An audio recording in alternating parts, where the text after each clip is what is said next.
So what time, Dylan? What time did you leave your bedroom?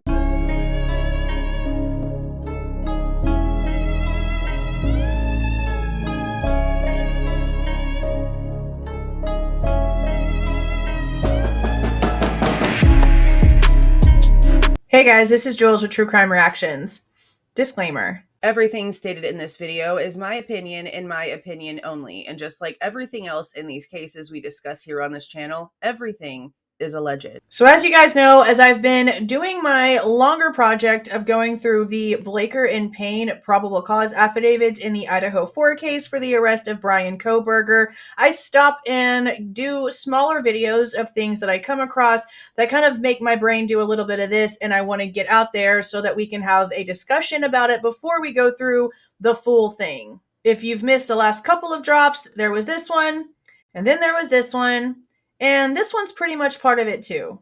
Now, this really isn't like any sort of bombshell stuff. This is just stuff that I'm sort of rethinking as I'm going through the two PCAs, and I just want to tell you guys where my brain is on it because it's very, very topic specific, and these are topics and very sensitive subjects when it comes to the timeline of the crime and whatever the hell is actually going on here. One of the big discrepancies that we have is where the hell was Dylan?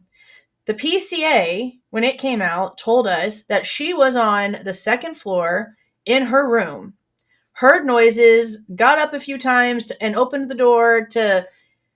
We don't know if she actually said something or not. It doesn't say she said anything in the PCA, but the original rumors, is that she had at first opened the door and yelled, "Shut the F up," upstairs. We were told upstairs, meaning whatever she was yelling at was above her.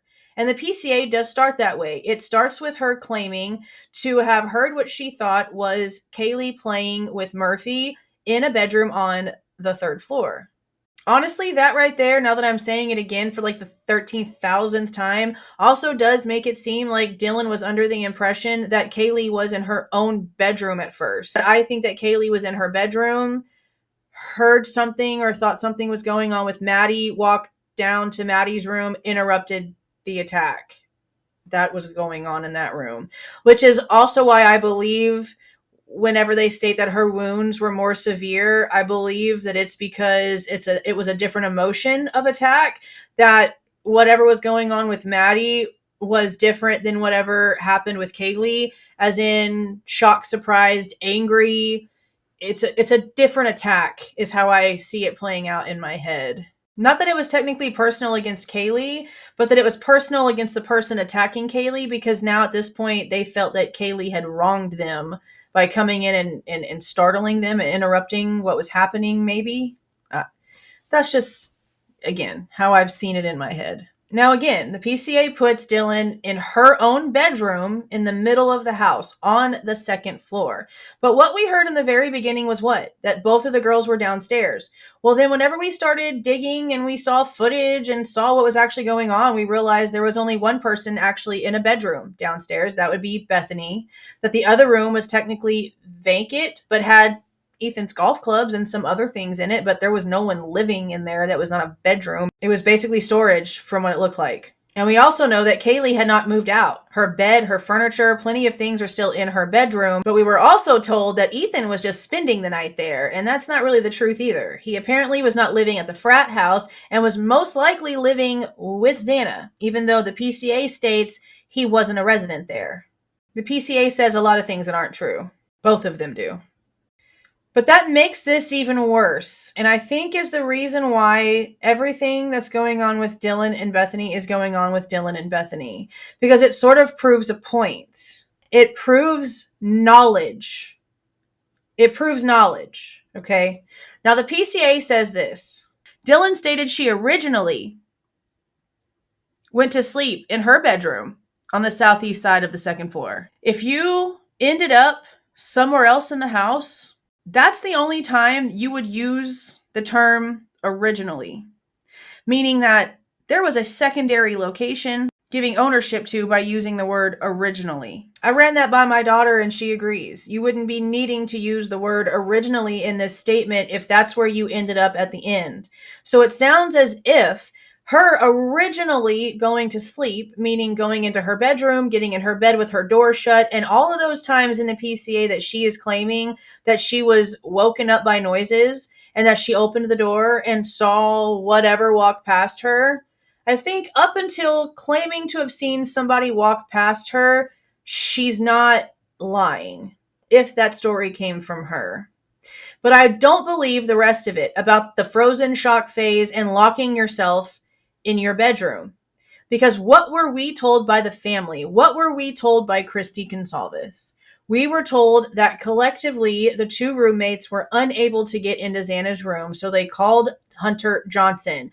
Not the triplet of Ethan's brother Hunter, but Ethan's so-say best friend Hunter Johnson over to help get the door open. Which again, I always found really strange because at this point, according to what we've been told, no one was aware of what the hell happened upstairs to Kaylee and Maddie until after the police got there.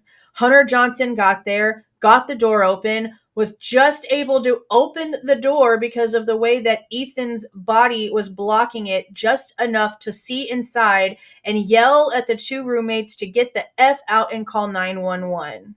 So the 911 call was made for Ethan and Xana without them having knowledge about what happened to Maddie and Kaylee. But they still chose to apparently call an outside source to come into the house to help them get the door open instead of going upstairs and asking two full-grown, more than able-bodied women to also help you open the door.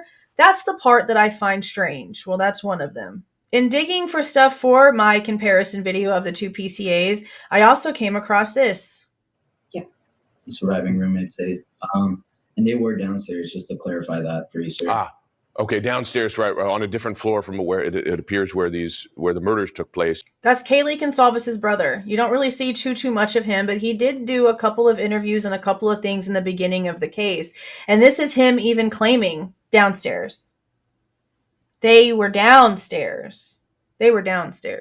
Nowhere in the PCAs does it say anything about Dylan ever being downstairs. What they claim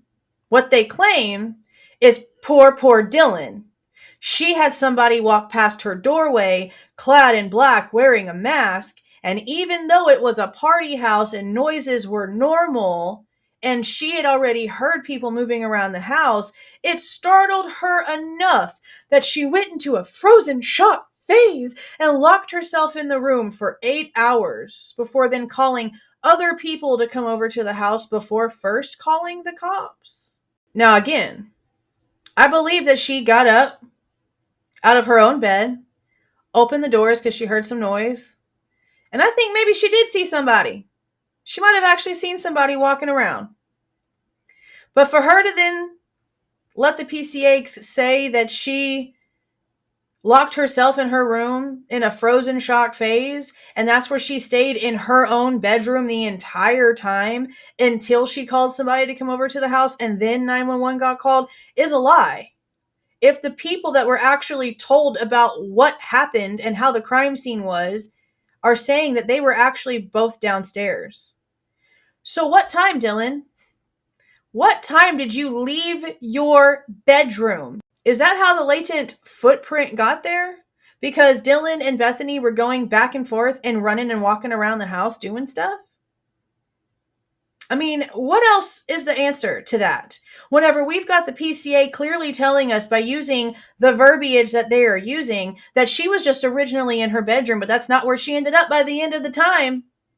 That's not where she ended it. She just was originally in her bedroom. See, they have ways of wording things, man, and it's really manipulative and it's crap. And you have to figure out, you have to decode it, basically. And that's pathetic because if they didn't have anything to hide, they could just say it clear cut. It's the same way that Steven says it in this exact same interview. I'm not going to put a clip in it. I'm just going to say what he said, that he doesn't understand what's with all the secrecy and not just being straightforward. Like, why do they have to say that it was a edged weapon or a sharp force or whatever? Why can't they just come out and say it was a knife? And I agree. Like, why do you have to say this, that, and everything else, except for what it really is. Why are you constantly having to dance? There was 8 hours. 8 hours in between what they claim happened to these 4 beautiful, vibrant people and the 911 call. Why? If Dylan was originally in her room and then ended up somewhere else, meaning she actually left her bedroom on the 2nd floor and walked herself to Bethany's room on the bottom floor, why? Why did you feel the need to leave your bedroom and run into the safety of somebody else's room? Was it really that you locked yourself in Bethany's bedroom for the next 8 hours? Because we know, according to forensic downloads, they were communicating with each other during the time of the crime. We've also heard from Kaylee's family that Dylan apparently called everyone in the house whenever she was listening to all these noises and hearing all these things happen. No one answered. And she still felt like it was safe enough to leave her bedroom and go run to Bethany. Why? Because Bethany is the only one that answered? Were they texting each other back and forth? Oh my God, what is that noise? Are you hearing this? I'm actually not even going to pretend like I don't know some of the text messages, because if what the Goncalveses know about what was said was true, I know what it says too. They knew exactly what was going on. There's a reason why I'm not going to let them off the hook. What's happening here makes no sense. And if they were really so adamant about making sure that the person who did this got put away, then they wouldn't be fighting coming to trial. I understand mistakes. Okay. I understand mistakes if Dylan really did just sort of freak out and maybe she just couldn't sleep and she was just like, girl, can I just come sleep in your room tonight? Because I just can't sleep in here. There's just too much noise upstairs. And it was something simple like that. But that's not the case. That's not the case. That's why the time of the crime ends 5 minutes after the car actually leaves the neighborhood, because it's based on the roommates' phones, the forensic downloads of their information. Everything else down to when people got home is apparently, according to the probable cause affidavit, also based on just what the roommates said. They don't even have concrete information in the PCA itself, even on the timeline of the victims. So if Dylan originally went to sleep, closed the door, all the things of her own bedroom, and then actually did end up in Bethany's bedroom on the bottom floor, the way that the family said, what time did you leave your room, Dylan? What time did you know that it was safe for you to come out of your bedroom and go downstairs? Because you obviously fled your bedroom for a reason. That makes the story of them calling Hunter Johnson over to open Xana and Ethan's door even sketchier. But it also would give, guess what? An explanation for why they did not go upstairs to get Maddie and Kaylee.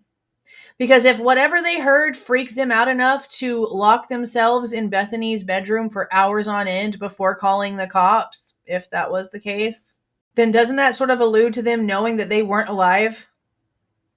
So there was no point in them going upstairs to try to get them to help them because they couldn't. I honestly don't know why they didn't just leave them both on the bottom floor if they were going to try to lie about it. So that's why it's also kind of confusing, because in the PCA, they're basically claiming everything that we were told about this case from the second it broke to the minute the PCA dropped was false. Everything from where Dylan was asleep to the time of the crime was all wrong, according to the PCA. But then what happened once the PCA dropped? Literally nothing made sense anymore. There was a million more questions and literally nothing that we could find to connect them. So tell me what you guys think. Why would they make this such a difficult timeline?